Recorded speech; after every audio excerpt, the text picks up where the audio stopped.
இருக்கிற எல்லா கட்சிகளையும் போட்டு அடின்னு அடிச்சு துவைச்சாச்சு இந்த எலெக்ஷன்ல. அவங்க அழ கூட ஸ்பேஸ் விடாம அழறதுக்கு நடுவில் வந்து நின்றுக்கிட்டு அழாவும் பேச விடாம பண்ணா ரொம்ப கஷ்டமா இருக்கும். கொஞ்சம் அவங்க ஃபீல் பண்ணி மனசு விட்டு அழட்டுன்னு டைம் ரொம்ப விட்டாங்கன்னு நினைக்கிறேன். இல்லை, அவங்க ரொம்ப கதறிக்கிட்டு இருக்காங்க. உட்காந்துக்கிட்டு இன்ஸ்டாகிராமில் ஜெயிச்சிட்டாங்கன்னு அழுவுறது, கல்யாண மேடையில் போய் ஒப்பாரி வைக்கிறது, இந்த இடத்துல ஜென்சி மீட்டிங் போகிறேன்னு சொல்லி எவன் எழுதி கொடுத்த ஸ்கிரிப்ட்னே தெரில, வாழையடி வாழையா ஆலமரம் வாழுதுன்னு சொல்கிறது, இந்த மாதிரிலாம் பேசிகிட்டு இருந்ததுன்னா நாங்கள் இவங்களுக்கு மக்கள் மேலே அக்கறை இருக்குன்னு நினைக்கிறதா? மதம் ஜாதிகளை கடந்து இப்படி ஒரு விஷயம் நடந்திருக்கு. ஒவ்வொரு வீட்லேயும் ஒரு விஜய் இருப்பாங்க, ஒரு விஜய் இருப்பாங்கன்றது உண்மையாக ப்ரூவ் ஆயிருக்கு. இன்றைக்கி அந்த விஜய் வந்து ஜாதி மதத்துக்கு அப்பாற்பட்டவங்க. இப்போ மயிலாப்பூரில் நின்ன கேண்டிடேட் யார், ஸ்ரீரங்கத்தில் நின்று தின்ன கேண்டிடேட் யார், இல்லை திருச்சி கிழக்குலேயே மட்டுமே நீங்கள் வந்துட்டு ஜாதி பார்க்காம நின்றீங்களா? அந்த இடத்துல அவருக்கு கொடுத்ததுல என்ன தப்பு நான் கேட்குறேன். நீ வேற ஒருத்தருக்கு அட்வொகேட் பண்ணினா நான் சப்போர்ட் பண்ணுறேன். ஒய் இவரு நீ கேட்குறீன்னா நீ எவ்வளோ வன்மம் முடிச்சவங்க. இது யாருமே எதிர்பார்க்காத ஒரு விஷயம். அதிமுகவும் திமுகவும் சேர போகிறாங்களா? நிஜமா இதெல்லாம் பண்ணுவீங்களாடா? ஆமாம், பின்ன அர்ஜுன் பண்ணதை விஜய் சார் பண்ணும்போது அங்கே ரகுவரம் பண்ணதை பண்ணுறதுக்கு ஆள் வேணும் இல்லை, நான் பண்ணுறேன்னு பண்ணாங்க. அதுதான் நடந்துச்சு. இப்போ தாவேகா வந்து யார் எதிர்த்து போட்டிக்கிட்டாங்க? திமுக எதிர்த்து போட்டிக்கிட்டாங்க. ஆனால் திமுக கூட்டணி கட்சிகளில் இருக்கிற கட்சிகளோட சேர்ந்து தான் இப்போ ஆட்சி அமைச்சிருக்கிறாங்க. அப்போ அது மட்டும் எப்படி நியாயம்? எதிர்கட்சி தலைவர் போஸ்ட்டையும் நீங்கள் ஜெயிச்ச அந்த 50 சொச்ச எம்எல்ஏ போஸ்ட்டையும் ரிசைன் பண்ணிடலாமா? ஏன்னா உங்கள் ஓட்டு இல்லையா, அது இவங்க ஓட்டாச்சே. அந்த ஓட்டில் நான் சொல்கிறேன், காங்கிரஸோட ஓட்டு, கம்யூனிஸ்டோட ஓட்டு, விசிகா ஓட்டு, ஐயுஎம்எல் ஓட்டு இருக்குது. ரிசைன் பண்ணிவிடுங்க. முதல்வராக பதவியேற்ற பிறகு நீங்கள் போய் திரு எடப்பாடி பழனிசாமி அவர்களை போய் சந்திக்கவே இல்லையே. முதல்ல போய் பார்த்தது ஐயா வீரமணி அவர்களை. இந்த போய் பார்த்தது முதல்ல ஸ்டாலின் ஐயாவும் உதயநிதி ஸ்டாலின் அவர்களும் வீட்டில் போய் பார்த்தோம். நாங்கள் அங்கேருந்து கேட்டோம், மரியாதை நிமித்தமாக நாங்கள் போய் பார்க்குறோம். சில பேர் அப்படின்னா அதிமுகவின் பொதுச் செயலாளர் வந்துட்டு திரு எடப்பாடி பழனிசாமி அவர்கள் தானே. அதை நம்ம ஒன்றும் பண்ணவே இல்லை. நம்ம இன்னைக்காவது ஒரு பேரை சொல்கிறோமா? நீங்கள் கேட்குறீங்கன்றதால நான் பேசுகிறேன். இது கூட எங்கள் அண்ணன் திட்டுவார், எதுக்குடா தூர சக்தி எல்லாம் பற்றி பேசுகிறேன்னு. தி ஃபயர் மீடியா நேயர்களுக்கு வணக்கம். தற்போது நம்மிடையே தமிழக வெற்றி கழகத்தின் மாநில செய்தி தொடர்பாளர் திரு அனந்த் அஜித் அவர்கள் தான் இணைந்திருக்கிறாங்க. பேச நிறைய விஷயங்கள் இருக்கு, பேசலாம். வணக்கம். வணக்கம். எப்படி இருக்கீங்க? நல்லா இருக்கேன். நீங்கள் எப்படி இருக்கீங்க? நல்லா இருக்கேன். அதாவது எப்போ நம்ம பார்த்தோம் அப்படின்னா, எக்ஸிட் போல்ஸ்க்கு அப்புறம் பார்த்தோம். அதுக்கப்புறம் ரிசல்ட் வந்ததுக்கப்புறம் வலை வீசி தேடிக்கிட்டு இருக்கிறோம், ஆளே பிடிக்க முடியல. ரிசல்ட் வந்து நிறைய கலைபுரங்கள் நடந்து தமிழக வெற்றி கழகம் வந்துட்டு ஆட்சி அமைச்சிருச்சு. திரு விஜய் அவர்கள் வந்து முதலமைச்சராக வந்து உட்காந்துட்டாரு. அதுக்காக தான் நீங்கள் இவ்வளோ நாள் ஃபைட் பண்ணிட்டு இருந்தீங்க. பட் அதுக்கப்புறம் உங்களை பார்க்கவே முடியலையே, இவ்வளோ கேப். ஆக்சுவலாக இது 90s கிட்டு நான்லாம். நீங்கள் பார்த்தீங்கன்னா எங்களுக்கு வந்து ஒரு நல்ல விஷயம் உண்டு. முதல்ல வந்து நாங்கள் எங்கேயாவது போய் விழுந்துட்டோன்னு வச்சிங்களேன், எங்களை தூக்கி விட்டு முதல்ல ஒரு அடி வைப்பாங்க எங்கள் அம்மா. அதே மாதிரி ஸ்கூலில் வந்து ஏதாவது ஒரு கம்ப்ளைண்ட், இந்த மாதிரி மார்க் குறைஞ்சிருச்சு இல்லை கிளாஸில் சேட்டை பண்ணுறான்னு சொன்னால் வீட்டுக்கு கூப்பிட்டு வந்தோன்னா அப்பா முதல்ல 2 அடி வைப்பார். அழுவாதுன்னு சொல்லி அடிப்பாங்க. அதுபோல் இருக்கிற எல்லா கட்சிகளையும் போட்டு அடின்னு அடித்து துவைச்சாச்சு இந்த எலெக்ஷனில். அவங்க அழ கூட ஸ்பேஸ் விடாமல் அழறதுக்கு நடுவில் வந்து நின்றுக்கிட்டு அழாவும் பேச விடாமல் பண்ணால் ரொம்ப கஷ்டமாக இருக்கும். கொஞ்சம் அவங்க ஃபீல் பண்ணி மனசு விட்டு அழட்டுன்னு டைம் விட்டாங்கன்னு நினைக்கிறேன். இல்லை, அவங்க ரொம்ப கதறிக்கிட்டு இருக்காங்க. ஸோ நம்ம அந்த ஸ்பேஸை கூட விடாமல் இருக்கக்கூடாது. இவங்க என்னென்னலாம் பண்ணுவாங்கன்னு சில யோசனைகள் இருந்துச்சு. அதை தாண்டி பிலோ த பெல்ட் ரொம்ப கீழே இறங்கி போனாங்க. எவ்வளோ தூரத்துக்கு போகிறாங்கன்னு பார்த்துட்டு இருந்தோம். தெரியுது இல்லை இவங்களோட ஸ்டாண்டர்ட் என்னென்னு. ஓகே, ஸோ அதை பற்றிலாம் பேசுவோம். ரெண்டாவது, ஆன் அ சீரியஸ் நோட் வந்து மக்களுக்கான வேலை செய்ய சொல்லி மக்கள் ஒரு மேண்டேட் கொடுத்துட்டாங்க. இப்போ அந்த வேலை ரொம்ப முக்கியமான வேலை. And of course it is not an easy job. ரொம்ப பெரிய ஒரு சிஸ்டம் எதிர்த்து போராடிக்கிட்டு இருக்கோம். நீங்கள் உடனே ஒன்று கமெண்ட்டில் ஒருத்தர் வந்துடுவான், டேய் இப்போ நீங்கள் தான் ஆளுங்கட்சி, யார் எதிர்த்து போராடுறீங்கன்னு. ஆனால் சிஸ்டம் அப்படி இல்லை. ஒரு வேலைக்கு ஒருத்தர் போடணும், ஒரு பேச்சுக்கு சொல்கிற மீடியாவில் நீங்கள் இருக்கிறதுனால இந்த டிஐபிஆரில் ஒரு ஃபோட்டோகிராஃபர் போடணுன்னா கூட இத்தனை நாள் கான்டாக்டு, இவன் விம்ஸ் அண்ட் ஃபேன்சிஸ், இவன் அந்த வேட்டத்தில் வேலை செஞ்சான், இவன் இந்த கேண்டிடேட்டுக்கு வேலை செஞ்சான்னு போட்டுக்கிட்டு இருந்த இடத்துல இருந்து இன்றைக்கி அதையும் ஒரு டிஎன்பிசி வழியாக மெரிட்டோரியஸாக கொண்டு வரணும்னு இருக்கு இல்லைங்களா? இது இவங்களுக்கு புரிய மாட்டேங்குது. உள்ளே உட்காந்துருக்கிற இது வரைக்கும் வேறு மாதிரி ஒர்க் பண்ணிட்டு இருந்த அதிகாரிகள் இன்றைக்கி ஃபேவரட்டிசம் கேட்டு வராங்க. ஸோ இது யாருக்கும் ஃபேவரட்டிசம் பண்ணுற கவர்மெண்ட் இல்லை, ஓட்டு போட்ட மக்களுக்காக தமிழ்நாட்டோட ஃப்யூச்சருக்காக ஒர்க் பண்ணுற ஒரு கவர்மெண்ட். ஸோ இந்த சிஸ்டம்க்கு இது புரியலை. தாவேக்காவை என்னமோ ஒரு வித்தியாசமாக பார்க்குறாங்க. ஸோ இவங்க எல்லாரையும் இந்த நேர் வழியான பாதைக்கு கொண்டு போய் நிப்பாட்டி அதில் க்ரீசிங் பண்ணி அவங்கள கொண்டு ஒர்க் பண்ண வைக்கிறது ஒரு ஹெர்குலியன் டாஸ்க். தமிழகத்தோட நிதி நிலைமை படு மோசமாக இருக்குது.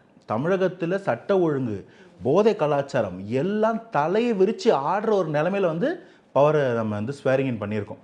அப்போ சும்மா இது ஓவர் நைட்டில் வந்து எப்படின்னா இந்த ஒரு படத்தில் ஹீரோ நடந்து போக கிராஃபிக்ஸில் ரோடு போட்டே வருவாங்க, அப்படி எதிர்பார்க்குறாங்க. நோ, அது அப்படி கிடையாது. இன்னைக்கு 2026 மே மாதம் 3ஆம் தேதி சாயந்தரம் தமிழகம் எப்படி இருந்துச்சுன்னு தயவுசெய்து ஒரு பேப்பர் நோட் போட்டு வைங்க. 2031 இதே மாதிரி மே மாதம் வரும். அன்னைக்கு தமிழகம் எங்கே இருக்குன்னு யோசிச்சுட்டு நீங்கள் ஓட்டு போடுங்க. நான் அவ்வளோதான் சொல்லுவேன். நான் கண்டபடி முரட்டத்தனம் முட்டு கொடுக்கறதுக்கு ஆள் கிடையாது. ஆனால் எங்கே இருந்தோம், அதை எப்படி கொண்டு போக போகிறோம், சஸ்டைனபிள் எப்படி பார்த்த போகிறோம். டே 1ல் வரும்போது இவ்வளோ கிரைம்ஸ் இருந்ததுன்னா அடுத்த சில வாரங்களில் அது மல்டிபிள் ஆனது தான் இது வரைக்கும் இருந்த கட்சிகளுடைய சாதனை. 10 வரைக்கும் மீடியாவை விலை கொடுத்து வாங்கி பேசவும் விட மாட்டாங்க. இன்றைக்கி 2 விஷயம் நடக்குது. ஒன்று, ஒவ்வொரு தப்புக்கும் துரிதமான நடவடிக்கை எடுக்கப்படுகிறது. மீடியாவுக்கு அட்மோஸ்ட் ஃப்ரீடம் கொடுத்து வச்சுருக்கிறோம். எந்த இடத்துலையும் தலையீடுகளே கிடையாது அரசாங்க சைடில் இருந்து. அதை தாண்டி இதை எப்படி கண்ட்ரோல் பண்ணுறதுன்னு ஒவ்வொரு இடத்துலையும் வேலையை முடிக்கிட்டு வேலை செஞ்சுட்ருக்கோம். ஒவ்வொரு இடத்துலையும் ஒரு நல்ல அதிகாரி இருப்பான், அவனை பலப்படுத்தணும். ஒவ்வொரு இடத்துலையும் ஒரு தவறான அதிகாரி இருப்பான், அவனை எடுத்தோன்னே தூக்கி அடிக்கிற தேவையான அந்தளவுக்கு மோசமானவனா, இவனை கண்ட்ரோல் வச்சு வேலை வாங்க வேண்டிய திறமைக்காரனானு ஒவ்வொருத்தருக்கும் வேலை பார்த்துட்டு இருந்தார் அரசாங்கம். ஸோ நினைக்கிற மாதிரி இப்படி வந்து தூக்கி போடு, அப்படி வந்து தூக்கி போடு, that's not how it works. So ரொம்ப பொறுப்புணர்வோடு மக்களுக்காக ஒரு அரசாட்சி நடக்குது. நம்பிக்கையாக இருங்க. முதல்ல மக்களுக்கு இங்கே இருக்கிற நிலைமைகள் எடுத்து உரைக்கப்படும். அதை புரிஞ்சிக்க ஆரம்பிக்கும் போதே எங்களுடைய பயமும் பேர்டனும் அதிகமாகிட்டு இருக்கு. ஸோ அந்த எல்லாத்தோட சேர்த்து ஒர்க் பண்ணிகிட்டு இருக்கோம். அது கொஞ்சம் டைம் எடுக்கும். அதனால் இத்தனை நாள் வரலை. கண்டிப்பாக மீடியா அட்ரஸ் பண்ணுவோம், பட் முன்னாடி அளவுக்கு ரொம்ப இருக்காது. ஆனால் மக்களுக்கு சொல்ல வேண்டியது எல்லாத்தையும் வந்து சொல்லுவோம். அவங்களுக்கு குறிப்பிட்ட வேலை எதுவும் இருக்கு, ரொம்ப வேலை கொடுத்துருக்காங்க. எம்எல்ஏஸும் மினிஸ்டர்ஸும் நீங்கள் நேரில் பார்த்தீங்கன்னா ஐயோ பாவம்னு சொல்லுவீங்க. பனிஷ்மெண்ட் போஸ்டிங் வாங்கின மாதிரி சட்டை நினைய ஓடுறார் அமைச்சர். அதுவும் எங்கள் அமைச்சர்லாம் 2 சட்டையை வச்சுக்கிட்டு நினைய வேலை வச்சுறாரு. மக்கள் இத்தனை நாள் மக்கள் கூட்டத்தையே அன்றைக்கி செக்ரட்டரியேட்டில் ஒரு செக்ரட்டரி சொல்கிறாரு, என்னங்க சட்டசபையை திருவிழாவை மாற்றிட்டீங்கன்னு. அப்படி மக்களுக்கான ஒரு கொண்டாட்டமான இடமா இருக்குது. மக்களையே அங்கே வந்து இவ்வளோ பேர் வந்தால் போதும், நீங்கள் இவ்வளோ வராதிங்கன்னு சொல்லி ஃபில்ட்ரேட் பண்ணுற அளவில் இருக்குது. மக்களுக்கும் அரசாங்கத்துக்கும் நடுவில் ஒரு மைல் தூரம் இருந்ததை சிஎம்மும் மக்களும் பக்கத்தில் வந்துட்டாங்க. இந்த மக்கள்லேருந்து ஒருத்தர் சிஎம் ஆகிட்டார். அப்போ இது எல்லாத்தையும் புரிஞ்சு மாற்றுறதுக்கான வேலை நடக்குது. மக்களுக்கு அந்த நம்பிக்கை இருக்குது. ஓவர் டைம் பண்ணி இவங்க நரேஷன் பில்ட் பண்ணுறாங்க. சரி தனால் அழட்டோன்னு விட்டோம், இப்போ பதில் சொல்லணும். சரி, ஓகே. ஸோ நிறைய கேள்விகள் இருக்குது. நான் எங்கேருந்து தொடங்குறதுங்கிறது தான் ஃபஸ்ட்டு நான் யோசிக்க வேண்டிய விஷயம். ஏன்னா மே 4க்கு அப்புறமா, அதுக்கு முன்னாடியிலேருந்தே நீங்கள் இல்லை, மே 4 ரிசல்ட் வந்தது, அதுக்கப்புறம் வந்துட்டு ஆட்சி அமைச்சாங்கிறப்ப நிறைய விஷயங்கள் பேசுறதுக்கு இருக்குது. அண்ட் இந்த வீடியோ முடிஞ்சு பப்ளிஷ் ஆகிறப்போ உங்களுக்கு எத்தனை கால் வரும்னு எனக்கு தெரியல. நான் முன்னாடியே ஒரு டிஸ்க்ளைமர் போட்டுடுறேன். ஸோ ஃபஸ்ட்டு நான் வந்து கேட்க நினைக்கிறது என்னென்னா, ரிசல்ட் வந்தது 108. அந்த நம்பரை நீங்கள் வந்து எதிர்பார்த்தீங்களா? அந்த 108ங்கிற நம்பர் எதிர்பார்த்தீங்களா, இல்லை அதை விட அதிகமாக எதிர்பார்த்தீங்களா? என்ன நினச்சிங்க ரிசல்ட் வரப்போ? இல்லை, ஒரு க்ளீன் மேண்டேட் எதிர்பார்த்தோம். நாங்கள் அதை நோக்கி தான் ஒர்க் பண்ணிட்டு இருந்தோம். எங்களுக்கு இவங்கெல்லாம் செட் பண்ணிட்டு இருந்த நரேட்டிவ்க்கு நாங்கள் என்றைக்கு ஃபாலோ ஆகவே இல்லை. We always had a clear mandate idea. And also exit polls பற்றி நம்ம பேசும்போது கூட நீங்கள் ரொம்ப கான்ஃபிடென்ட்டாக இருந்தீங்கிறது. இல்லை, எக்ஸிட் போல்ஸ் வந்து நான் தான் சொல்கிறேனேங்க, இவங்க வந்து ப்ரீ போல் ஆகட்டும், எக்ஸிட் போல் ஆகட்டும், இந்த அலையன்ஸை இவங்க மேனிப்புலேட் பண்ணதாக இருக்கட்டும், இவங்க எல்லாமே வந்து மக்களை மேனிப்புலேட் பண்ணுறதுக்கான ஒரு பர்செப்ஷன் வாராக மட்டும்தான் அதை பண்ணிட்டு இருந்தாங்க. அவங்களுக்கும் நல்லா தெரியும் அவங்க பேசுனதில்லை. இன்றைக்கி எப்படி உண்மையை பேசலைன்னு தெரிஞ்சு பேசுகிறாங்களோ, அதே போல் எலெக்ஷனுக்கு முன்னாடி அவங்க பேசின எதுவும் உண்மை இல்லைன்ற அவங்களுக்கு தெரியும். இந்த உண்மை அவங்களுக்கும் தெரியும். பட் எல்லாத்தையும் ஏமாற்றி மக்களை குழப்பி, இன்றைக்கி கூட சொல்கிறேனே, நம்ம வந்து ஒரு 1,75,00,000 ஓட் வந்து வாங்கியிருக்கோம் அப்படின்னா, இது 2 கோடிக்கும் அதிகமான வாக்குகள். ஒரு 15 தொகுதியில் 1,500க்கு கீழே ஓட் பேலன்ஸில், ஓட் வித்தியாசத்தில் தாவேக்கா தோற்றுருக்கு. இது மாதிரியான இடங்களில் எப்படி அது நடந்திருக்குன்னு பார்த்தீங்கன்னா, முக்கியமாக இந்த பர்செப்ஷன் பேட்டில். இப்படி ஒரு புது கட்சி எப்படி வரும், மக்களுக்கான மாற்றத்தை விரும்பினவங்களும் கூட ஓட்டு வேஸ்டடுன்னு சொல்லி அங்கே போட்டவங்களாக இருக்கிறாங்க. இது ஒரு தப்பு. அதே மாதிரி இந்த நேரத்தில் எலெக்ஷன் டைமில் வந்து எப்படி மக்களை வந்து நெருக்குனாங்க, ஊருக்கு போய் விடாமல் பண்ணாங்க, ரோடு ஃபுல்லாக 2 பக்கம் கண்டெய்னர் நிப்பாட்டினாங்க, எல்லாத்தையும் தமிழக மக்கள் பார்த்தாங்க. ஸோ பல இடங்களில் தாவேக்காவின் வெற்றி பறிக்கப்பட்டிருக்கு. ஸோ இது எல்லாத்தையும் சேர்த்து நாங்கள் ஒரு 140+ மேண்டேட்டுக்கு வெயிட் பண்ணிட்டு இருக்கோம். எங்களுக்கு நல்லா தெரியும் எதிர்கட்சிகளில் அவங்களோட கூட்டணிகளாக இருந்தவங்களுக்கு தாவேக்கா மேலேயும் மக்கள் மேண்டேட் மேலேயும் நம்பிக்கை இருக்குது. ஆனால் அவங்க அந்த சூழ்நிலை கைதியாக அந்த இடத்துல மாட்டிகிட்டு இருந்தாங்க. நீங்கள் அதை தூக்கி போட்டுட்டு தைரியமாக வாங்கன்னு தான் நம்ம அப்போ சொல்லிட்டு இருந்தோம். இன்றைக்கி அவங்க வந்திருக்கிறாங்க. ஸோ இது எல்லாமே மக்களோட மேண்டேட்டை புரிஞ்சுக்கிட்ட ஒரு விஷயம். பட் அந்த இடத்துல இந்த மாதிரியான சில சில்லி மிஸ்டேக்ஸால் சில பேர் பிரச்சாரத்தில் சில தப்புகள் பண்ணதையும் சொல்வேன். இப்போ நம்ம ஆளுங்களே சில இடத்துல வந்து ஒரு தெரு மிஸ் பண்ணியிருந்தாங்கன்னா அது தப்பு. இப்போ இந்த தப்பெல்லாம் தாவேக்கா இதுக்கப்புறம் ஜென்மத்துக்கு பண்ண போகிறதில்ல. இதுக்கப்புறம் தாவேக்காக்கு அந்த லெசன்ஸ் லேர்ன்ட்டு நல்லாயிருக்கும். பட் பெரிய மேண்டேட்டில் இருந்து நம்பர் 1 பார்ட்டியாக குறுங்க வேண்டிய ஒரு தேவை, ஒரு காலத்தின் கட்டாயம். அது இவங்க பண்ண இந்த பர்செப்ஷன் வாரால் மட்டுமே இன்றைக்கி மக்கள் புரிஞ்சுக்கிட்டாங்க. அதுதான் வந்து தாவேக்காவை நோக்கி மக்கள் படையெடுக்கிறதுக்கும் மற்ற கட்சிக்காரங்க தாவேக்காவை புரிஞ்சுக்கிறதுக்குமான அந்த கேப்பாக இருந்துச்சு. பட் அஃப்கோர்ஸ் அந்த பெரிய கன்விக்ஷன் மக்களுக்கு இருந்தது. அதுதான் இந்த ரிசல்ட். அதுதான் அந்த 108. எஸ், நான் எப்பயுமே உங்களுக்கு சொல்லிகிட்டே இருந்தேன், ஒரு வாரத்தில் I was very cautious. Election result அன்றைக்கி சாயங்காலம் TVK will be the biggest party of Tamil Nadu. இது என்னங்க நம்பர் தெரியாது, இது வந்து இன்னும் நீங்கள் வந்து அன்ப்ரூவன் அப்படிலாம் சொல்லிட்டு இருந்தவங்ககிட்ட நான் சொன்ன ஒரே வார்த்தை, எலெக்ஷன் ரிசல்ட் நீங்கள் தாவேக்கா தமிழகத்தின் தனிப்பெரும் கட்சியாக இருக்கும்னு சொன்னோம். அது நடந்திருக்கு. அதே போல் தாவேக்கா யாரை எதிர்த்துதுன்ற கேள்வியும் யோசிக்கணும். எத்தனை வருஷ கட்சிகள் இருந்து ரெண்டாவது கேள்வி, எத்தனை பெரிய கூட்டணின்ற கேள்வியை பாருங்கள். யார் வாங்கின ஓட்டு ஒருத்தரோட ஓட்டு கிடையாது.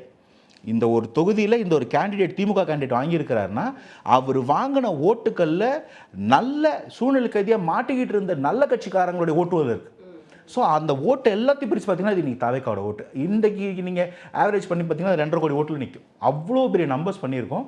பட் உங்களுடைய இந்த இத்தனை காலம் அந்த உங்களுடைய டச்சினால் உங்களுடைய அந்த கட்சிகளில் இருக்கக்கூடிய சில பேர் உங்களுக்கு கடன் பட்டிருக்கிறதுனால அதெல்லாம் சேர்த்து பிடுங்கி வச்ச ஓட்டாக தான் அதை பார்க்குறோம்.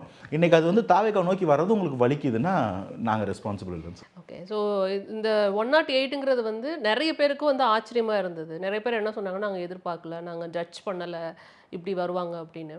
இன்னொரு சில பேர் என்ன சொன்னாங்க அப்படின்னா, மதம் ஜாதிகளை கடந்து இப்படி ஒரு விஷயம் நடந்திருக்கு அப்படின்னு. நாங்கள் ஒரு நியூட்ரல் பர்சனாக வந்து பார்க்கும் பொழுது இதை சரி கட்டணும் அப்படிங்கிறது தான் 2 கட்சிகளும் வந்துட்டு பேசிகிட்டு இருந்தாங்க. அதாவது ஜாதி மதத்தை ஒழித்து இது மாதிரி தான் வரணும், ஜாதி பார்த்து வேட்பாளரை நிறுத்தக்கூடாது அப்படிங்கிற விஷயத்தை வந்து தொடர்ந்து நம்ம ஒவ்வொரு தலைவர்கள்ட்ட பேசும்போதும் எடுத்து வைப்போம். அது ரொம்ப ஈஸியாக சிம்பிளாக வந்துட்டு டிவிக்கே வந்து செஞ்சிடுச்சோ அப்படின்னு வெளியிலேருந்து பார்க்குறப்ப எங்களுக்கு தோணுச்சு. அதை பார்த்து உங்களுக்கு என்ன தோணுச்சு ஆக்சுவலி? இல்லை, இதுதான் நம்ம ஆரம்பத்தில் நான் தாவேக்காவை நான் ஒரு இண்டிவிஜுவலாக அணுகும்போது பார்க்கும்போது முதல் முறையாக எனக்கு தாவேக்காவை பற்றி புரிஞ்சிக்கக்கூடிய முதல் பாயிண்ட்டாகவே இதுதான் இருந்துச்சு. முதல்ல ஒரு சக்கரம், ஒரு வண்டி இருக்குன்னா முன் சக்கரம் எப்படி போதோ பின் சக்கரம் அதை தான் ஃபாலோ பண்ணி போகும். அந்த கட்சியோட தலைவன் எந்த மாதிரி ஒரு தலைவன் நம்ம பார்க்கணும். அந்த கட்சியோட தலைவன் ஒரு கேஸ்ட் ரிலீஜியஸ் நியூட்ரல், எல்லாராலையும் புரிஞ்சிக்கக்கூடிய, எல்லாராலையும் உள்வாங்கிக் கொள்ளக்கூடிய, எல்லார் மனதிலும் ஒரு நம்பிக்கையை பெற்ற ஒரு தலைவன். ஸோ அதுதான் வந்து அந்த கட்சியோட கேடர்ஸ் மேலேயும் கேண்டிடேட்ஸ் மேலேயும் ரிஃப்ளெக்ட் ஆகும். இப்போ நாளைக்கே தாவேக்காரங்களில் ஒருத்தர் யாரோ ஒரு கடை தொண்டன் வந்து ஜாதி பேசினானா தாவேக்காரங்க இப்படி பேசுகிற அப்படி தான் கேட்பாங்க.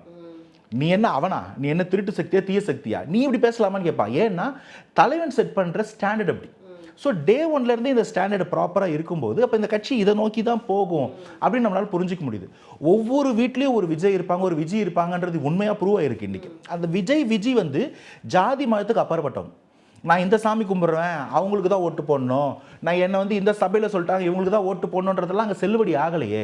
மாறா அந்தந்த வீட்டில் இருந்த இளைஞர்களும் குழந்தைகளும் எந்த ஒரு அப்பழுக்கும் அரசியல் ஆதாயம் பார்க்காதவங்க, ஆதாயம் எதிர்பார்க்காதவங்க ஒருத்தர் சொல்கிறாங்கன்னும் போது இதுதான் ஒரு கிரேட்டர் கன்விக்ஷனாக மாறிச்சு இந்த எலெக்ஷனுக்கு. ஸோ இதுதான் இப்படி தான் இருக்கும். இது இவங்களுக்கு புரிஞ்சிக்க தெரியலன்றது ஒன்று. இவங்களால் இதை புரிஞ்சிக்கவே முடியல. ஒரு சின்ன எக்ஸாம்பிள் சொல்லணும். இப்போ நீங்கள் கேட்ட கேள்விக்கு அவ்வளோ கன்விக்ஷனோட பேசினவங்கெல்லாம் பதில் சொல்ல முடியாமல் ஐ வாஸ் வெயிட்டிங். 200 தொகுதியில் வந்துடும், அதுக்கு முன்னாடி ஆண்டுட்டு இருந்த கட்சி 210 வந்துடும் சொல்லிட்டு தோத்த போது அந்த முதல்வர் வேட்பாளர் தோக்குறாங்க. நான் சொல்கிற 2 கட்சியும் எவ்வளோ தோத்துருக்குறாங்கன்னா அதை கொஞ்சம் கூட இவங்க புரிஞ்சிக்காமல் வலிக்காமல் போகிறாங்களாம். அவங்க 2 பேரோட தோல்விக்கு எடுத்துக்காட்டு என்னென்னா, சிஎம் கேண்டிடேட்டு சொந்த தொகுதியில் தோக்குறது. நாங்கள் ஒன்றும் ஸ்டார் கேண்டிடேட் போட்ட கேண்டிடேட் தான் நீங்கள் ஸ்டாராக மாதிரி இருக்கார். 2வது எதிர்கட்சியாக இருந்தவங்க இன்றைக்கி எதிர்கட்சியாக கூட இல்லாமல் போயிருக்கிறாங்க. 3வது இடத்துக்கு 116 தொகுதியில் 3வது இடத்துக்கு தள்ளப்பட்டிருக்காங்க. எத்தனை இடத்துல டெபாசிட் இருந்திருக்கிறாங்க. ஸோ அந்த 2 கட்சிகளுக்கும் மக்கள் மேலே சுத்தமாக அக்கறை இல்லை, மக்களுக்கு அவங்க மேலே சுத்தமாக நம்பிக்கையும் அபிமானமும் இல்லைன்றதுக்கு இதோட என்ன ப்ரூஃப் இருக்க முடியும்? இது எல்லா தோல்வியும் எங்கே போய் நிற்கிதுன்னு பார்த்தீங்கன்னா அந்த கருப்பு கண்ணாடி போட்டுக்கிட்டு இல்லைங்க நாங்கள் பார்க்கல, எங்களுக்கு பார்க்குறதெல்லாம் நாங்கள் அந்த 200 ரூபாயை மட்டும் ஃபோக்கஸ் பண்ணி பார்க்குறோமோ நாங்கள் ஜெயிச்சிருவோன்ற ஒரு மனப்பாலை குடிச்சிக்கிட்டே இருந்தாங்க. இப்படி ஒரு விமர்சனமும் இருக்குல்ல. இப்படி நீங்கள் சொல்கிறீங்க, ஒரு பெரிய அலை, ஒரு மௌன புரட்சி, 108 சீட்டு வாங்கி ஒரு முதல் கட்சியாக வந்துட்டீங்க அப்படின்னாலுமே இன்னும் ஒரு சில மாவட்டங்களில் தாவேக்கா ஒரு இடங்களில் கூட ஜெயிக்கல அப்படிங்கிற விமர்சனங்களையும் இவங்க கூட சேர்ந்து வைக்கிறாங்க. இப்போ நம்ம அதையுமே பார்க்க வேண்டிய கட்டாயம் இருக்கு இல்லையா? கண்டிப்பாக இதை நான் ரெட்ரோஸ்பெக்ஷனாக பார்க்குறேன். இந்த கட்சி வந்து அவங்க ஆஸ் தே செட் அந்த கட்சிக்கு மக்கள் மத்தியில் அவ்வளோ பெரிய வரவேற்பு இருக்குது. அந்த நீங்கள் சொல்லக்கூடிய அந்த ஒரு சீட்டு கூட வெல்லாத மாவட்டங்கள்லையும் ஒரு பெரிய நம்பர் ஆஃப் ஓட்ஸ் இருக்குது. ஆனால் அதை ஸ்ட்ராட்டஜிக்கலாக எப்படி வந்து ஒருங்கிணைக்கணும், அதை எப்படி வந்து சீட்டாக அறுவடை பண்ணோன்ற புரிதல் அந்தந்த மாவட்டங்களில் களத்தில் சில இடத்துல இல்லாமல் இருக்குது. அதை நான் ஏற்றுக்கிறேன். நாங்கள் 140 டார்கெட் பண்ணி ப்ரிசைஸாக ஒர்க் பண்ணும்போதே வி வேர் அவேர் தட் ஒரு 80-84 தொகுதிக்கு நம்ம இன்னும் தெரிஞ்சிக்க வேண்டியது இருக்கும், கற்றுக்க வேண்டியது இருக்கும். ஃபீல்டு டைனமிக்ஸ் எப்படி இருக்கும், அவங்க ஸ்ட்ராங் ஹோல்டு என்ன பண்ணி வச்சுருப்பாங்க, இவங்க செட் பண்ணி வச்சுருக்க அந்த கேஸ்ட் அண்ட் ரிலீஜியன் போர்ட்ரேட் அந்த நரேஷன் அங்கெல்லாம் பொறியோடி போயிருக்கா. அதே போல் வந்து தாவேக்கா எப்படிங்க ஃபஸ்ட் எலெக்ஷன் ஜெயிக்கும் இந்த மாதிரி நரேஷன்லாம் அங்கே இருக்குமானா இருக்குது. இப்போ இதை புரிஞ்சிக்கிட்டு இதை புறம் தள்ளிட்டு ஒர்க் பண்ண கேண்டிடேட்ஸ் வந்து தம்பிங் மெஜாரிட்டியில் ஜெயிச்சிட்டாங்க. ஒருவேளை அது உண்மையாக இருக்குமோ அப்படின்னு சில பேர் சில இடங்களுக்கு போக, அதை தான் நான் முதல் கொஸ்டின் பதில் சொல்லியிருந்தேன். சில தெருக்களை மிஸ் பண்ணியிருந்தீங்கன்னா that was the greatest mistake. அதை நீங்கள் புரிஞ்சிருப்பீங்க. பட் இதுக்கப்புறம் நடக்க போகிறது ஹிஸ்ட்ரியில் இதுக்கப்புறம் தாவேக்காவால் இந்த தப்பை பண்ணவே முடியாது. ஏன்னா ஒவ்வொரு வீட்டுக்குள்ளேயும் ஒரு விஜய் இருக்கிறாங்கன்றது எங்கள் அண்ணன் சொன்னதை மக்கள் ப்ரூவ் பண்ணிட்டாங்க. ஸோ இதுக்கப்புறம் அந்த தப்பு நடக்காது. ஸோ இந்த மாதிரி சில பேருக்கு கிரவுண்டில் யாரோ ஒருத்தனுக்கு இருந்த ஒரு கன்விக்ஷன் குறைபாடுகள் இதில் ஏற்படுத்தி இருக்கு. ஓகே. இதில் இன்னொரு பார்வை, இப்போ நான் சொன்னேன் சில விஷயங்கள் உடைக்கவே முடியாதுங்கிற விஷயங்கள் வந்துட்டு இந்த எலெக்ஷன் வந்து ரிசல்ட்டாக கொடுத்துருக்கு. குறிப்பாக வந்து ஜாதி மதம் கடந்து எல்லாரும் வாக்களிச்சிருக்கிறாங்கிறத பார்க்க முடிஞ்சது, வெளியிலேருந்து பார்க்குற ஒரு நியூட்ரல் பர்சனாக. ஆனால் இன்னைக்கு திரு எக்ஸ் சபாநாயகர் திரு அப்பா அவர்கள் என்ன சொல்லியிருக்காரு அப்படின்னா, அப்படிலாம் ஒன்றுமே கிடையாது. இப்போ மயிலாப்பூரில் நின்ன கேண்டிடேட் யார், ஸ்ரீரங்கத்தில் நின்று தின்ன கேண்டிடேட் யார், இல்லை திருச்சி கிழக்குலேயே மட்டுமே நீங்கள் வந்துட்டு ஜாதி பார்க்காம நின்னீங்களா, இப்படிங்கிற விமர்சனத்தை வந்து தாவேக்கா மீது வச்சிருக்கிறாரு அப்பாவு அவர்கள். ஸோ அதையுமே நம்ம இங்கே வந்துட்டு இன்டர்பிரட் பண்ண வேண்டிய கட்டாயத்தில் இருக்கிறோம் இல்லையா? இல்லை, ஃபர்ஸ்ட் அண்ட் ஃபார்மோஸ்ட் அப்போ வந்து அப்பாவு முன்னாடி அதிமுகவில் இருந்தவர் இப்போ திமுகவில் இருக்கக்கூடிய அப்பாவு அவர்கள் ஜாதி மத அரசியலை ஏற்றுக்கிறாரா, அவங்க அப்படி தான் ஒர்க் பண்ணாங்களான்றது முதல் கேள்வி. அவர் ஒத்துக்கலன்னு சொன்னால் அதுக்கு ரெண்டாவது கேள்வி, திருநெல்வேலியில் அறிஞர் அண்ணாவின் பிறந்தநாளை முன்னிட்டு ஒரு சமபந்தி விருந்து நடக்கும்போது ஒரு 5 குழந்தைகளை வேடிக்கை பார்த்து சாப்பிட வந்த குழந்தைங்களை அடித்து கோயில் விட்டு வெளியே விரட்டினீங்களே, இது இந்த ஜாதிய புத்தியில் தான் பண்ணீங்களா மிஸ்டர் அப்பாவுன்னு நான் கேட்கணும். இந்த 2 கேள்வி முதல்ல வைப்போம். மூணாவது, அப்போ நீங்கள் மயிலாப்பூரையோ ஸ்ரீரங்கத்தையோ ஒரு பெல்ட்டோட ஏதோ ஒரு கேஸ்டோட தான் இத்தனை வருஷமாக நீங்கள் டிலேட் பண்ணி பார்க்குறீங்களான்னு கேட்குறேன். 4வது கேள்வி, அந்த 2 இடத்தோட சென்சஸ், ஓட் சென்சஸ் தெரியுமா உங்களுக்கு? நீங்கள் சொல்லக்கூடிய 2 இடமுமே நீங்கள் சொல்லக்கூடிய ஃபார்வர்ட் கேஸ்டில் இருக்கக்கூடியவங்க மெஜாரிட்டி கிடையாது. 2 இடத்துலையுமே வேறு வேறு மாதிரியானதான். இப்போ மயிலாப்பூரை பற்றி சொன்னீங்கன்னா அது வந்து எஸ்சி எஸ்டிஸே அதிகமாக இருக்கக்கூடிய இடம். நீங்கள் ஸ்ரீரங்கத்தை எடுத்தீங்கன்னா அங்கே ஓபிசி அதிகமாக இருக்கக்கூடிய இடம். அப்போ இது என்ன லாஜிக்கு? நான் எப்படி இதை புரிஞ்சுக்கிறேன்னா, சமூக நீதின்றது ஒருத்தரை காமிச்சு நீங்கள் பேசிக்கலாக இந்த இவங்களோட இந்த நாசிஸ்டிக் ஒரு மைண்ட் செட் இருக்கும் இல்லையா, எப்பயுமே வந்து இந்த ஃபேசிசம் பேசக்கூடியவங்க, நாசிசம் பேசக்கூடியவங்களுக்குலாம் எப்படி இருக்குன்னா, அவங்களுக்கு ஆசச் ஒரு ப்ரொஜெக்ஷனே இருக்காது, ப்ராக்ரஸ்க்கான ஒரு அஜெண்டாவே இருக்காது. எப்படி இருக்கும்னா, சம்மந்தம் இல்லாத ஒரு மைனாரிட்டியை காமிச்சு அவன் கெட்டவன், அவன் மோசமானவன், அந்த மோசமானவன் முட்டினா உன்னை வந்து சாப்பிட்ருவான், நான் அவனை அடிக்க போகிறேன். இதைத்தான் வந்து ஹிட்லர் அங்கே பண்ணார். அங்கே இருந்த ஒரு மைனாரிட்டிஸை காமிச்சு இவங்க ஒன்று பார்த்துருவான், கொண்டுடுவான், கடிச்சிடுவான், முழுங்கிடுவான்னு சொல்லி அங்கே பண்ணார். அதை வச்சுக்கிட்டு மெஜாரிட்டி அந்த மக்களை ரூல் பண்ணார். அதே போல் இந்தியாவில் ஒரு கவர்மெண்ட் பண்ணுது, ஒரு கட்சி பண்ணுதுன்றது தான் நம்ம அவங்க மேலே வைக்கிற அலிகேஷனே. அதையத்தான் இவங்களும் பண்ணுறாங்க. இந்த இடத்துல இவங்களுக்கு வேற ஒருத்தர் மேலே அந்த வன்மத்தை காமிச்சு அவன் மோசமானவன். நான் என்ன சொல்கிறேன், எல்லாரும் நம்ம மக்கள், எல்லாரும் நல்லவங்க. இதுக்கு பேர் தான் பிறப்போக்கும் எல்லா உயிருக்கும். சமூக நீதின்றது இங்கே ஒருத்தர் மட்டும் புறந்தள்ளிட்டு எல்லாரையும் அரவணைக்கிறது இல்லை, எல்லாரையும் ஒரே சமமாக பார்க்கறது, எல்லாருக்குமான வாய்ப்பு கொடுக்குறது. அப்போ அந்த இடத்துல அவருக்கு கொடுத்ததில் என்ன தப்புன்னு நான் கேட்குறேன். நீ வேற ஒருத்தருக்கு அட்வொகேட் பண்ணினா நான் சப்போர்ட் பண்ணுறேன். ஒய் இவரு நீ கேட்குறீன்னா நீ எவ்வளோ வன்மம் முடிச்சோம் பார். அப்போ யார் இந்த இடத்துல சமமாக எல்லாரையும் பார்க்காதவங்க? நான் கேட்ட முதல்ல அவருக்கே கேள்வி, மிஸ்டர் அப்பாவுக்கே டேரெக்டாக கேட்குறேன். அந்த சமபந்தி விருந்து இன்றைக்கி என் கண்ணிலே நிற்கி தான். அந்த குழந்தைங்க 5 குழந்தைங்க பசியோடு நின்றுட்டு இருந்தது. ஒரு சமூக ஆர்வலர் கூட்டு போய் ஹோட்டலில் சாப்பாடு வாங்கி கொடுத்தாரு. அப்போ உன்னால் கீழே இருக்கவங்களையும் சோ கால்டு ஒடுக்கப்பட்டவங்களையும் உன்னால் வந்து சமமாக பார்க்க முடியல, வேற ஒருத்தரையும் உன்னால் சமமாக பார்க்க முடியல. அப்போ உனக்கு தான் ப்ராப்ளம், பிரச்சனை உனக்கு. நாங்கள் அந்த மைண்ட் செட்டில் இல்லை. ஸோ எங்கே தான் இவங்களை நம்ம அகாமடேட் பண்ணுறது? இவங்களுக்கு நம்ம இடமே கொடுக்கக்கூடாது, அவங்க நிற்கவே கூடாதுன்னா திரும்ப வி பிகம் நாசிஸ்ட். நாங்கள் அது கிடையாது. எங்களுக்கு எல்லாரும் சமம், எல்லாருக்குமான பிரதிநிதித்துவம். இதைத்தான் நம்ம தாவேக்கா என்றைக்குமே சொல்லுது. பிறப்புக்கும் எல்லா உயிருக்கும் ப்ரொபோஷனல் ரெப்ரசன்டேஷன், எல்லாரும் உள்ளே இருக்கணும், எல்லாருக்கான வாய்ஸாக தாவேக்கா இருக்கும். அதை நாங்கள் செஞ்சுக்கிட்டு இருக்கோம், சொல்லிக்கிட்டு இல்லை. உங்களுக்கு அது புரியலைன்னா புரியாது, ஏன்னா உங்கள் டிஎன்ஏ அப்படி இருக்குன்னு சொல்லி. நிச்சயமா. ஸோ இதில் இன்னொரு அடுத்த கட்டம் என்னென்னா, ஆட்சி அமைக்க வந்துட்டு நடந்த போராட்டம் அப்படிங்கிறத நோக்கி நகரணும். ஏன்னா ரிசல்ட் வந்துருச்சு. ரிசல்ட் வந்ததுக்கப்புறம் 108 சீட்டு வந்துட்டாங்க. தாவேக்கா வந்துட்டு ஆட்சி அமைச்சரும் விஜய் அவர்கள் தான் முதலமைச்சர் ஆக போகிறாரு அப்படின்னு ஒரு கொண்டாட்ட மனநிலை முதல் நாள் இருந்தது அப்படிங்கிறத பார்க்க முடியுது. அப்புறம் டே பை டே வந்து போகும்போது இங்கே பெரிய ஒரு டஃப்பான விஷயங்கள்லாம் நடந்தது.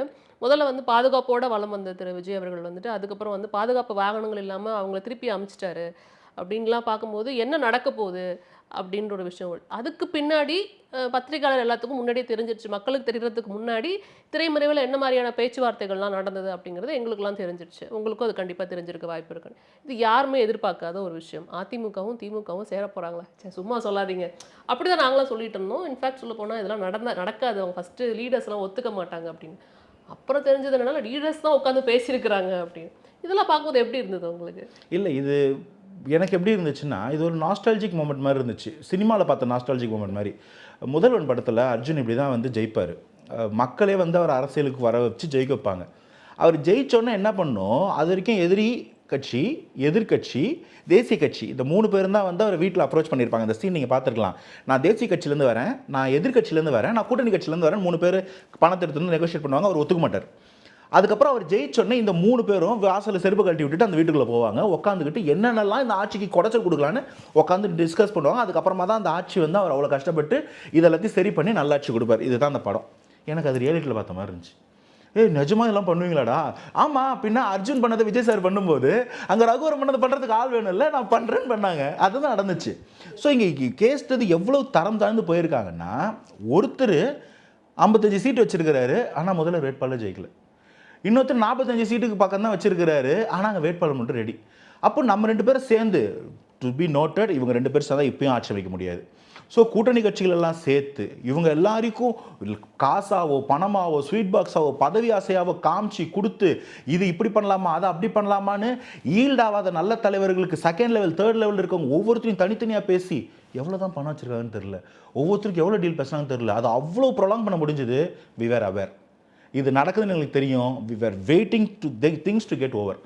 இதை பண்ணாங்கன்னா இந்த கட்சிகள் இன்னையோட ரிட்டர்ன் ஆஃப்ன்ற கூல் ஆட்டிடியூட்ல உட்காந்துருந்துச்சு தாவேக்கா. நீங்கள் இதை நான் பர்சனலாக நினச்ச நீ பண்ணுன்ற, நீ இதை தயவு செய்து எப்பாடுபட்டாவது பண்ணு. We know what it is. அடுத்த 6 மாதத்துக்குள்ளே 200+ மேண்டேட்டில் தாவேக்கா வரும். I was very cool. But அவங்க நல்ல நேரம் அவங்களுக்கு அது நடக்காமல் போச்சு.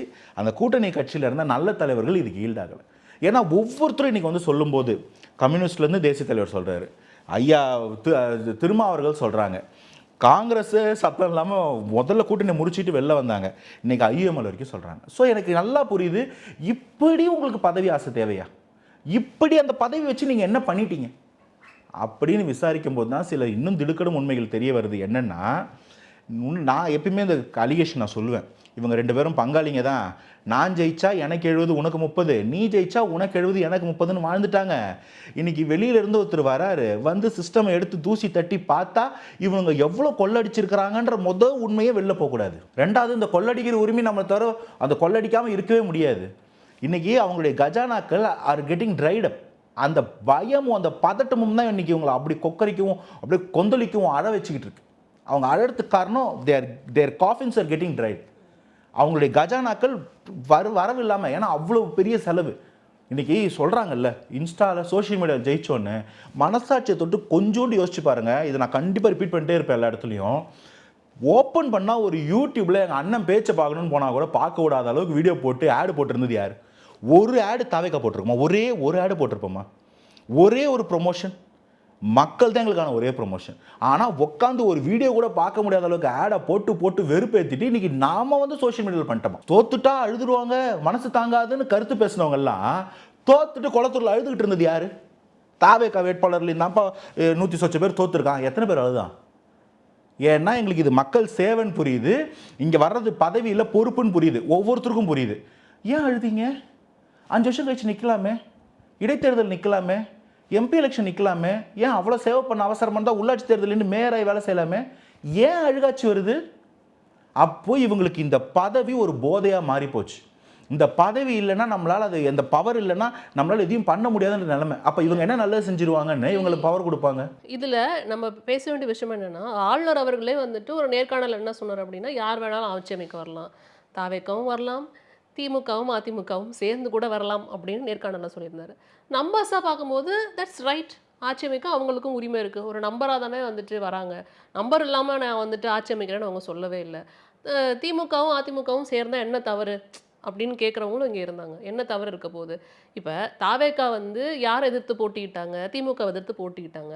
ஆனால் திமுக கூட்டணி கட்சிகளில் இருக்கிற கட்சிகளோடு சேர்ந்து தான் இப்போ ஆட்சி அமைச்சிருக்கிறாங்க. அப்போ அது மட்டும் எப்படி நியாயம் அப்படின்ற கேள்வி வரும் இல்லையா? அது விமர்சனம் தானே. கண்டிப்பாக. அப்புறம் முதல்ல நம்ம கவர்னர்கிட்ட ஸ்டார்ட் பண்ணுவோம். ஹிஸ் எக்ஸலன்சி மிஸ்டர் கவர்னர் சொன்ன வார்த்தையில் எனக்கு ஒரு கேள்வி வருது.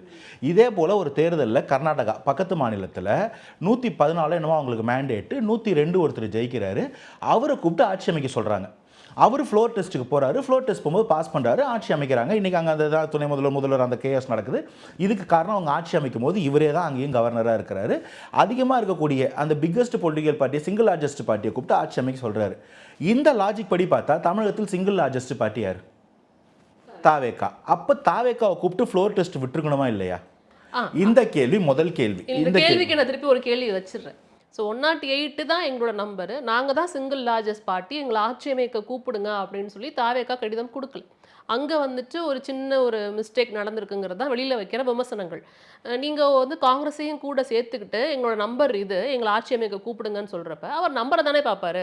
ஸோ ஆட்சி அமைக்க உங்களுக்கு இத்தனை இடம் வேணும். அப்ப நீங்க நம்பர கொண்டு வாங்க அப்படின்னு தானே அவர் கேட்பாரு. அதுல அது தவறு இல்லையே. தவறு இந்த தரப்புல தானே இருந்திருக்கு. ஆக்சுவலி இது எப்படி ஒர்க் ஆகும்னா 2 விதம் இருக்குது. ஒன்று, கவர்னருக்கு கான்ஸ்டியூஷன் கொடுத்துருக்கிற அந்த பவர் பேர் டிஸ்கிரிஷ்னரி போஸ்ட். இந்த மாதிரியான ஹங் அசம்பிளிஸ்லாம் வரும்போது கவர்னர் அவரோட டிஸ்கிரிஷனில் ஒருத்தரை கூப்பிடணும். கவர்னர் கூப்பிட்டு நீங்கள் வந்து ஃப்ளோர் டெஸ்ட்டில் ப்ரூவ் பண்ணுறீங்களா அப்படின்னு கூப்பிடணும்.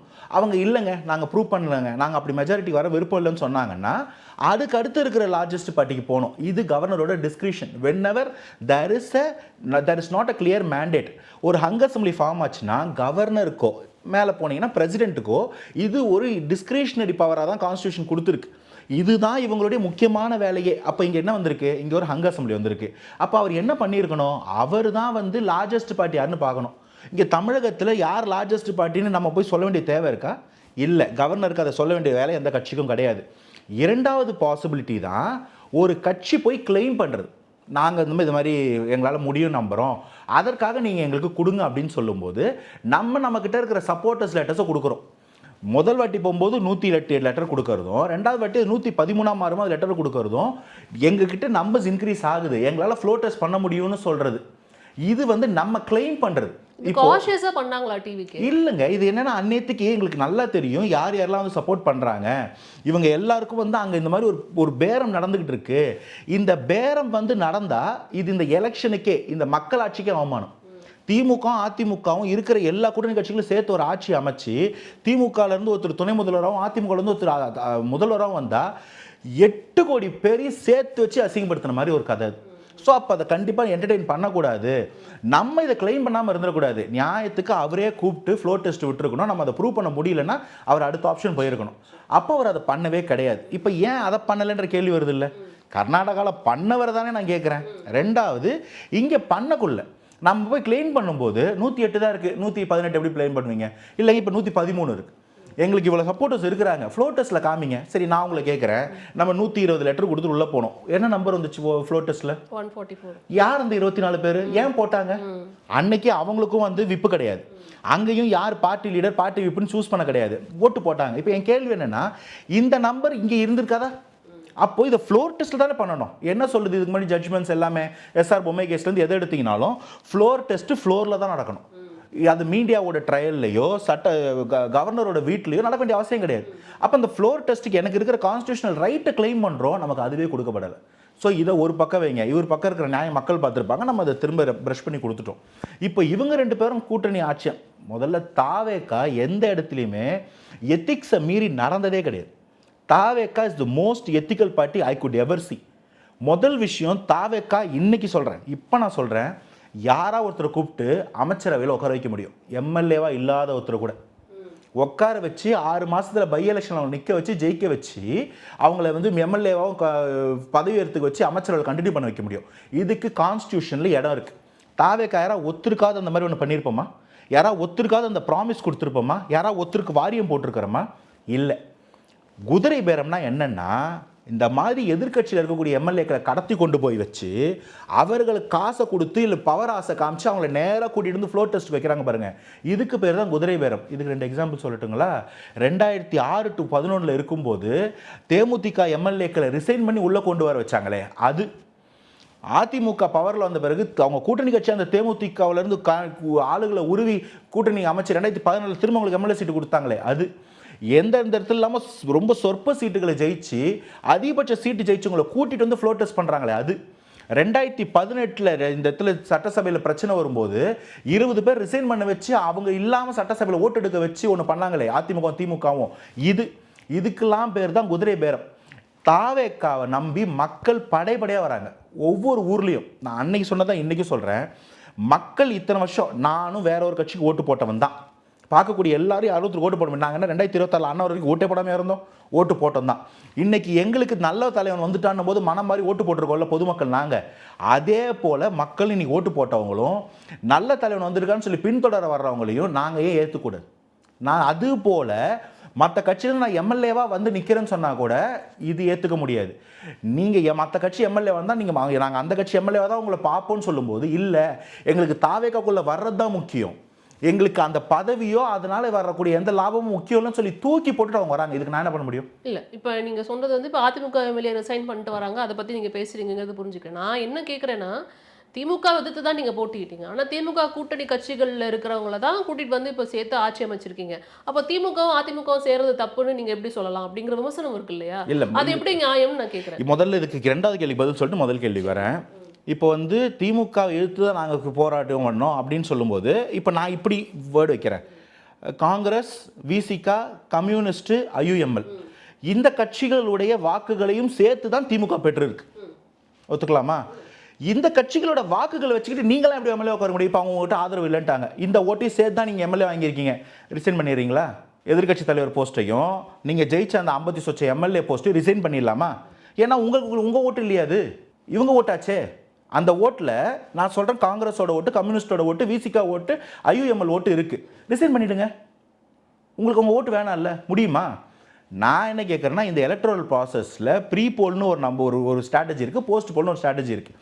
மக்கள் ஒரு வேட்பாளருக்கு என்ன மேண்டேட் கொடுத்தாங்க? திரும்ப நீங்களே பாருங்கள், சீட்டு வாங்கினா எல்லாரும் ஜெயிச்சிட்டாங்களா? இப்போ திமுகவோட ஓட்டை வாங்கிட்டு வந்து இவர் ஜெயிச்சிட்டாருன்னு ஒரு தலைவர் நீங்கள் சுத்தம் சொன்னீங்கன்னா, உங்கள் ஓட்டு அவ்வளோ பவர்ஃபுல்லாக? நீங்கள் சீட்டு கொடுத்து எல்லாம் ஜெயிச்சிட்டாங்களா? 8 of 8 5 of 5 இல்லை. அப்போ அந்த இடத்துல அந்த கேண்டிடேட்டை தான் மக்கள் பிரதிநிதியாக சூஸ் பண்ணியிருக்காங்க. அந்த கேண்டிடேட்டை நான் உன்னை நம்புகிறேன், நீ பேசுவ எனக்காக, நீ கட்சி சார்பு. 2வது, அந்த கேண்டிடேட் முகத்துக்காக ஓட்டு விழும்போது அந்த கேண்டிடேட்ஸ் இன்னைக்கு என்ன டிசிஷன் எடுக்கணுன்றது இதுதான். இப்போ லீகலி நம்ம வந்து இப்படியும் பார்க்கலாம்ல, இப்போ திமுக கூட்டணி கட்சிகளுக்கு வாக்கு விழுந்திருக்கு அப்படின்னா மேலே யார் வரணும் அப்படின்னு நினச்சி தானே பாதி பேர் ஓட்டு போட்டிருப்பாங்க. இப்போ தாவேக்காக்கு வாக்கு விழுந்திருக்கு அப்படின்னா இப்போ வரைக்கும் எல்லாரும் என்ன சொல்கிறாங்க, அந்த ஒற்றை முகம் திரு விஜய் அவர்களுக்காக, முதலமைச்சர் விஜய் அவர்களுக்காக தான் அந்த வாக்கு விழுந்திருக்குன்னு சொல்கிறப்ப அது மாதிரியும் இங்கே வந்துட்டு சூஸ் பண்ணிட்டு இருக்கலாம்ல. கூட்டணி கட்சிகள் வந்து இப்போ திமுக கூட்டணியில் இருக்கிறாங்கிறதுக்காக ஓட்டு விழுந்து அந்த வாக்குகளையும் அவங்க கிளைம் பண்ணலாம்ல. நான் அதை தான் சொல்கிறேன், நம்மளுடைய ஓட்டிங் சிஸ்டமே இப்படி தான் இருக்குது. நம்மளுடைய ஓட்டிங் சிஸ்டம் என்ன சொல்லுது கான்ஸ்டியூஷன்னா, அந்த ஃபஸ்ட்டு பாஸ்ட் போஸ்ட் சிஸ்டம்னு ஒன்று வச்சுருக்காங்க. இப்போ நீங்கள் ஓட்டு அடிப்படையில் எடுத்தீங்கன்னா, தாவேக்கா 35% ஓட்டு வச்சிருக்கு, திமுக வந்து ஒரு 24% ஓட்டு வச்சிருக்கு, அதிமுக ஒரு 20% ஓட்டு வச்சிருக்குன்னா, இருக்கக்கூடிய 234 சீட்டையும் இந்த ப்ரோரேட்டா பேசிஸில் பிரிச்சுப்போமா? 35% நீங்கள் வச்சுக்கோங்க, 25% உங்களுக்கு கொடுப்போம், 20% அப்படி போகிறோமா? இல்லை. This is first past post system. எந்த தொகுதியாக இருந்தாலும் முதல்ல அந்த மார்க்கை ரீச் பண்ணுறவங்க யாரோ அவங்களுக்கு அந்த இடத்துல எம்எல்ஏ பதவி கொடுக்குறோம். அந்த எம்எல்ஏக்கள் ஒவ்வொரு வாட்டியும் மக்கள்கிட்ட கலந்தாலோசித்து ஒரு டிசிஷன் எடுக்கிற மாதிரி ஒரு சிஸ்டமே இங்கே இல்லை. அப்படி இருந்திருந்தா ஒவ்வொரு பில்லுக்கும் ஒவ்வொரு ஆக்டுக்கும் ஒரு ரெஃபரண்டம் பிளெபிசைட் வைக்கிறதுக்கு அவங்க தொகுதிக்கிட்ட போய் எம்எல்ஏக்கள் பேசுகிற மாதிரி இருந்தால் இந்த கன்ஃபியூஷன் வராது. ஆனால் இங்கே எப்படி பார்க்கப்படுதுன்னா, ஒரு ரெப்ரசன்டேட்டிவ்க்கு பவர் கொடுத்துட்டோம்னா அந்த ரெப்ரசன்டேட்டிவ் அவருக்கு மேலே ஒரு கட்சி தலைவர் இருந்தால் அந்த கட்சி தலைவர் இவங்களோட ப்ரெரோகேட்டிவாக அதை மாற்றப்படுது. இப்போ இந்த இடத்துல நான் இத்தனை சீட்டு தான் வாங்கினாங்க, இவங்க ஓட்டில் இவ்வளோ % இருந்திருக்குன்னு யாராலையும் கிளைம் பண்ண முடியாது. இப்போ நீங்கள் கேட்ட கேள்விக்கு ப்ரிசைஸாக பதில் சொல்லணும்னா, 1,75,00,000 பேர் ஒரு முகத்தை முதல்வராக ஓட்டு போட்டிருக்கான். அந்த 1,20,00,000 ஓட்டு வாங்கின திமுகவில் ஒரு முகமா? 26 முகம். இப்போ யாரால அந்த கிளைம் பண்ண முடியும்னு நான் கேட்குறேன். அந்த கிளைமே உங்களுக்கு கிடையாது. உங்களுக்கு தைரியம் இருக்கா இப்போ இமீடியட்டாக ஒரு ரீஎலெக்ஷன் ஃபேஸ் பண்ணுவாது? அதுக்கு தான் தைரியம் இல்லைன்னு அவங்க சொல்லிட்டாங்க. அந்த ஐடியா வச்சுக்க கூடாதுன்றது தான் உங்களுக்கான பயம். ஏன்னா இப்போ வந்து அது 200+ மாறும். ஏன்னா அந்த ஒரு 82 92 சீட் வந்து இந்த பர்செப்ஷனில் ஏமாற்றி வாங்கின ஓட்டு. மக்கள் மேண்டேட் வேற ஒருத்தர் பக்கம் இருக்கும்போது ஏமாற்றி வாங்கிட்டோம், அவர் முகத்தை காட்டி அந்த பெல்ட்டில் வாங்கிட்டோம், இவர் முகத்தை காட்டி இந்த பெல்ட்டில் வாங்கிட்டோன்ற மாதிரி வாக்கு இப்போ இவங்க கிளைம் பண்ணுறது கரெக்டாக, நாம கிளைம் பண்ணுறது கரெக்டாக? தாவேக்கா ஒரே ஒரு இடத்துலையாவது எத்திக்ஸை மீறிடுச்சா? லீகாலிட்டியை மீறி இருக்கா? கான்ஸ்டியூஷனை மீறி இருக்கா? நீங்கள் ஓட்டு போட்ட போது சட்டப்பேரவையில் உங்களுக்கு விப் இல்லை, நீங்கள் 2 அணியாக பிரிஞ்சிருக்கிறீங்க, உங்களுக்கு ஒரு கொறடாவே இல்லை. கொறடா இருந்தால் you can go for anti defection law, கட்சி தாவல் தடை சட்டம் செல்லுபடி ஆகும். கொறடாவே இல்லைன்னா எப்படி ஆன்டி டிஃபெக்ஷன் உள்ள வரும்? வராது. அப்போ என்ன ஆகுது, அவங்க எம்எல்ஏவாக ஸ்டே ஆகுறாங்க. இப்போ அவங்க அந்த கட்சிக்கு பதவியையோ அந்த கட்சியால் வந்த எம்எல்ஏ பதவியோ துறந்துட்டு இன்னொரு கட்சிக்கு போகிறதுக்கு அவங்களுக்கு உரிமை இருக்கா? 200% உரிமை இருக்குது. இதில் எங்கேயாவது மாரல் கிரவுண்ட்ஸோ இல்லை எத்திக்கல் கிரவுண்ட்ஸோ இல்லை லீகல் கிரவுண்ட்ஸோ அடிவாங்கதான்னு கேட்டால் இல்லை. இப்போ இந்த அளவுக்கு பேசுகிற நீங்கள் யாருன்னு தான் நான் கேட்குறேன். திமுகவில் இருந்த அமைச்சர்கள் யாருங்க? அதிமுகவில் இருந்தவங்க யாருங்க?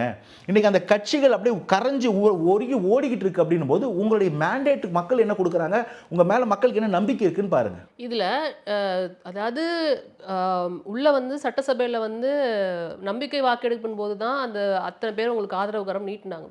ஆனால் முதல்வராக பதவியேற்ற பிறகு நீங்கள் போய் திரு எடப்பாடி பழனிசாமி அவர்களை போய் சந்திக்கவே இல்லையே. நீங்கள் வந்து 2ஆ பிரிஞ்சிருக்கிற அணியில் திரு ஸ்ரீ விஷ்ணுமுகம் அவர்களுடைய இல்லத்துக்கு தான் போய் மீட் பண்ணுறீங்க. அப்படிங்கிறப்பவே நீங்கள் அங்கேயே ஆதரவு கரத்தை வந்துட்டு நோக்கி தான் போயிருக்கீங்கிறத பார்க்க முடியுது. அப்போ அந்த வேலையை தானே டிவிகே பண்ணுது. இல்லை, நீங்கள் ஏதாவது ஒரு இடத்துல இப்போ நான் இதுதான் உங்களுக்கு ஃபார்மேட்டுக்கு நான் முன்னாடி பதில் சொன்னேன். அது உங்களுக்கு நீங்கள் திரும்ப ஃப்ரெஷ்ஷாக அந்த பதில் கேட்குறப்ப நான் சொல்கிறேன். அந்த இடத்துல இருந்த யாருக்காவது இல்லை அந்த இடத்துல இருந்த யாராவது ஒருத்தருக்கு நாங்கள் ஒரு வாரியமாச்சும் ஒரு அமைச்சரவையாச்சும் கேரண்டி பண்ணுறதுக்கு ஏதாவது உங்களுக்கு சொல்ல முடியுமா? 35 of 35 போட்டோம். இப்போ 36வது அமைச்சர்னு ஒருத்தருக்கு இடம் கிடையாது. ஸோ தாவேக்கா அதை பண்ணலை. அந்த இடத்துல சரி நாங்கள் அப்படி தான் முதல்ல போய் பார்த்தது ஐயா வீரமணி அவர்களை. இந்த போய் பார்த்தது முதல்ல ஸ்டாலின் ஐயாவும் உதயநிதி ஸ்டாலின் அவர்களும் வீட்டில் போய் பார்த்தோம். நாங்கள் அங்கேருந்து கேட்டோம், மரியாதை நிமித்தமாக நாங்கள் போய் பார்க்குறோம். சில பேர் பார்க்கவே இல்லை. அதிமுக பொதுச் செயலாளர் வந்துட்டு திரு எடப்பாடி பழனிசாமி அவர்கள் தானே. அவர்களை மீட் பண்ணாம கட்சி 2ஆ உடைக்க காரணமா இருந்த 2ஆ உடையிற ஸ்டேஜ்ல இருந்த காரணமா இருந்த திரு ஸ்ரீ விஷ்ணுமுகம் இல்லத்திற்கு போனது. இல்ல, ஆக்சுவலி இந்த கேள்வி நீங்க எடப்பாடியை கேட்கணும்னு நினைக்கிறேன். இந்த கேள்வியை எதிர்க்கட்சி தலைவராக இருந்த எடப்பாடி அவர்களை நீங்க கேட்கணும். என்னங்க எல்லாரையும் போய் பார்த்துருக்காரு, நீங்க அப்பாயின்மெண்ட் கொடுக்கலையா, நீங்க அவைலபிளா இல்லை, நீங்க அவரை தான் கேட்கணும். ஏன்னா நீங்க இப்படி யோசிச்சு பாருங்க, இந்த பெர்செப்ஷன்லேருந்து யோசிச்சு பாருங்க. அங்கே நடந்தது என்னன்னு நமக்கும் தெரியாது, உங்களுக்கும் தெரியாது, எனக்கும் தெரியாது. இப்போ என் கேள்வி என்னன்னா, வெறும் 45 சீட்டை ஜெயிச்சுட்டு மினிஸ்ட்ரி சிஎம் ஆகிற ஒரு கனவுல இருந்துட்டோமேனு உறுத்தி இருக்குமோ? அதனால் பார்க்கலையோ? நானும் வைக்கலாம்ல கதையை. நாங்கள் எல்லாரையுமே பார்த்தோம். 4% வாங்கினவங்களையும் பார்த்தோம், 1 சீட்டு வாங்கினவங்களையும் போய் பார்த்தோம். அதே லைனில் பிரேமலதாக்க போய் பார்க்கல. பிரேமலதாக்க கேட்டுட்டு இருக்கிறாங்க, வந்திருந்தாருன்னா எனக்கு துணை முதல்வர் கொடுத்துருப்பாங்க அந்த 1 சீட்டுக்கு. அவங்களுக்கு கிளைம் பண்ணுறாங்க. You can claim anything. நீங்கள் என்ன விட கிளைம் பண்ணலாம். நாங்கள் பார்க்க ட்ரை பண்ணியிருப்போம், அவர் அவைலபிளாக இல்லாமல் இருந்திருப்பார். இதுக்கு பதில் சொல்ல சொல்லுங்கள். எடப்பாடி இல்லைன்னு சொல்ல சொல்லுங்கள். மேபி அப்போ அதுக்கு பதில் சொல்கிறேன். அவருக்கு ஒரு உறுதி இருக்கும். சரி, 45 எம்எல்ஏ வச்சுட்டு சிஎம் ஆசைப்பட்டுட்டோமே, மக்கள் ஒரு வாட்டி கூட நமக்கு மேண்டேட் கொடுக்கவே இல்லையே, நம்ம ஒரு வாட்டி கூட தேர்ந்தெடுத்த முதல்வராக இல்லையே, உறுத்தி இருக்குமோ என்னமோ. கட்சி 4ஆக உடஞ்சிருந்துச்சு, இப்போ 42ஆக உடஞ்சிருக்கு. அதை நம்ம ஒன்றும் பண்ணவே இல்லை. நம்ம இன்னைக்காவது ஒரு பேரை சொல்கிறோமா? நீங்கள் கேட்குறீங்கன்றதால நான் பேசுகிறேன். இது கூட எங்கள் அண்ணன் திட்டுவார், எதுக்குடா தூர சக்தி எல்லாம் பற்றி பேசுகிறேன்னு. ஸோ வெரி ப்ராக்டிக்கலி எங்களுக்கு யாருமே இந்த கிரட்ஜ் இல்லைங்க. நாங்கள் அதுதான் வந்து யாரை தீய சக்தின்னு சொன்னமோ மரியாதை நிறுத்தம் அவர் போய் பார்க்குறாங்க. அவர் தோத்ததுக்கு ஆஸ் சச் அண்ணன் ஃபீல் பண்ணதான் சொன்னாங்க. அவர் ஏன்னா ஒரு பெரிய மனுஷன், கண்ணு காலங்கன்னா வருத்தம் இருக்க தான் செய்யும். ஆனால் அடுத்த நாள் நீங்கள் என்ன பண்ணுறீங்க, கொளத்தூரில் கூட்டத்தை போட்டு கொளத்தூர் மக்கள் மழையில் சாகணும், இந்த சென்னை மக்கள் அழிஞ்சு போகணும், கரண்ட்டு கட் பண்ணுவேன், கரண்ட்டை கட் பண்ணிட்டு உட்காந்து இபி ஆஃபீஸ்க்குள்ளே ஃபோன் எடுக்காமல் உட்காந்துருப்பேன். நடந்துச்சா இல்லையா? இன்றைக்கு வரைக்கும் ஒவ்வொரு அமைச்சர் தொகுதியிலும் என்னென்ன சில்லற சேட்டை பண்ணிக்கிட்டு இருக்கீங்க. அப்போ உங்களுக்கு நிஜமாக நீங்கள் மக்கள் மேண்டேட் ஏற்றுக்கிட்டீங்களா? நான் கேட்குறேன், மக்கள் மேண்டேட்டுப்பா, ஆமாம் நம்ம எதுவும் தப்பு பண்ணிட்டோம், புரிஞ்சுப்போம், மக்களுக்காக உழைப்போம், ஆரோக்கியமான எதிர்கட்சியாக இருப்போம்னு சொன்னால் yes of course I can respect you. உட்காந்துக்கிட்டு இன்ஸ்டாகிராமில் ஜெயிச்சிட்டாங்கன்னு அழுவுறது, கல்யாண மேடையில் போய் ஒப்பாரி வைக்கிறது, இந்த இடத்துல ஜென்சி மீட்டிங் போகிறேன்னு சொல்லி எவன் எழுதி கொடுத்த ஸ்கிரிப்ட்னே தெரில, வாழையடி வாழையாக ஆலமரம் வாழுதுன்னு சொல்கிறது, இந்த மாதிரிலாம் பேசிகிட்டு இருந்ததுன்னா நாங்கள் இவங்களுக்கு மக்கள் மேலே அக்கறை இருக்குன்னு நினைக்கிறதா? நான் கேட்குறேன், நீங்கள் வெள்ளையில் போனீங்கல்ல, நீங்கள் எடுத்து ஒரு வெள்ளை அறிக்கை வைங்க. ஏப்ரல் மாதம் இப்படி தாங்க இருந்துச்சு, ஏப்ரல் மாதம் தமிழகத்தோட நிதி நிலைமை இப்படி தாங்க, அது தாங்க இப்படி கொடுத்துட்டு போயிருக்கோங்க. அப்பா நாங்கள் வந்து கஜானால 7 லட்சம் கோடி வச்சுட்டு போயிருந்தோம், என்ன பண்ணார் விஜய் கேளு கொடு. அப்போ உங்கள் மக்கள் மேலே அக்கறை இல்லை, எந்த இடத்துலையும் பொறுப்பு இல்லை. நீங்கள் எந்த திட்டத்தை எதிர்த்தீங்களோ அதே திட்டத்தை எதிர்த்து தமிழகத்தில் நாங்கள் முக்கியத்துவம் வாங்கினா அதை பற்றி பேசுறதுக்கு வாய் இல்லை. இங்கே பண்ணுற பிரச்சனை நீங்கள் பண்ணாதீங்க, கட்சி தாண்டி மக்கள் முக்கியம்னு பேச தகுதி இல்லை. ஆனால் உட்காந்துக்கிட்டு ஒன்று தமிழ் தழுத்து அவங்க போட்டாங்க, இவங்க இப்படி தான் நீங்கள் சீப் பாலிடிக்ஸ் பண்ணால் மக்கள் பார்த்துட்டு தான் இருக்காங்க. இதுக்கப்புறம் திரும்ப ஆட்சிக்கு ஒரு ஐடியா இருக்கா, எலெக்ஷனில் மக்களை ஃபேஸ் பண்ணுற தைரியம் இருக்கான்னு மட்டும் யோசிங்கன்னு சொல்கிறேன்.